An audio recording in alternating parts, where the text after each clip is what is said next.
indicated before that, you know, it's how you cut your nozzle, at what length or depth you cut your nozzle. So cutting your nozzle at the right depth and the right measurement is correct. And you can see that little end popping out. That's how you should leave your sealants. Yeah, because all we're going to do is take that off. Anyway, that's for another video. So how we get that curved profile, because, you know, we want that curved profile. Membranes don't like 90 degrees, so we've got to get a curved profile in it. So as you can see, I've got the camera set up so I can do a couple of videos for you, but I just want to quickly talk to you about how we actually achieve that. So we're going to give you one of these. It's a wet film gauge, because you can see the numbers and you can measure your wet film, but have a look closely on it. It's got on there class 3 12mm curved shape. We can use that as a tool when we're tooling off the joint and we're shaping our wet sealant, and I'll demonstrate that in a minute. So that's one way. I know a lot of people use their finger, but that's fraught with a little bit of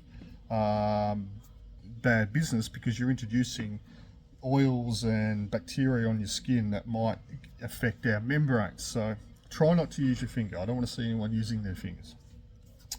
You could use a paddle pop stick, and you can see I've written on there the width of it. That's a 15mm paddle pop stick, not the thin little ones, they're too little. You want a 15mm paddle pop stick, or something that's thick like this, which is why we ask you to buy that stuff. So there's that. Get yourself some of these bad boys, the yellow silicone tools. They're really quite good, because we can bend them. Yeah, we can shape them.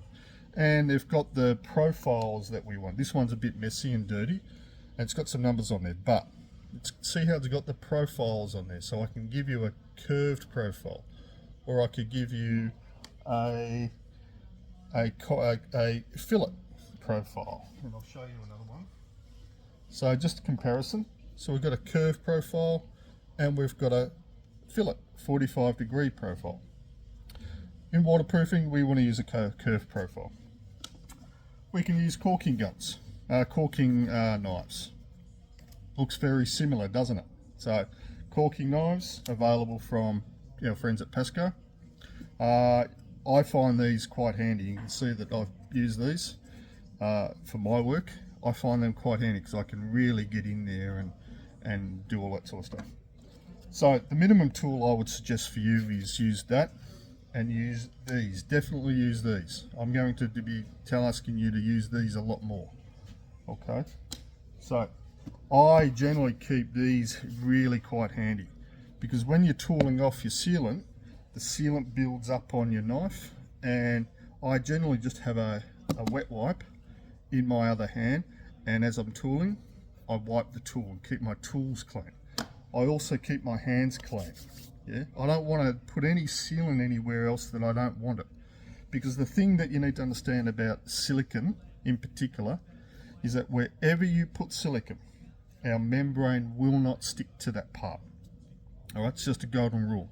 Wherever silicon is, the membrane will not stick. Silicon is non-paintable. So there's reasons why we use silicon, and we'll detail that in the class. But right now, get your head around the tooling, the profile tools that we've got available to us. Yeah, so generally, definitely use that. Definitely use a paddle pop stick. Definitely use your tool, not your finger. Okay, I don't want to see anyone do that. Silicon doesn't taste good.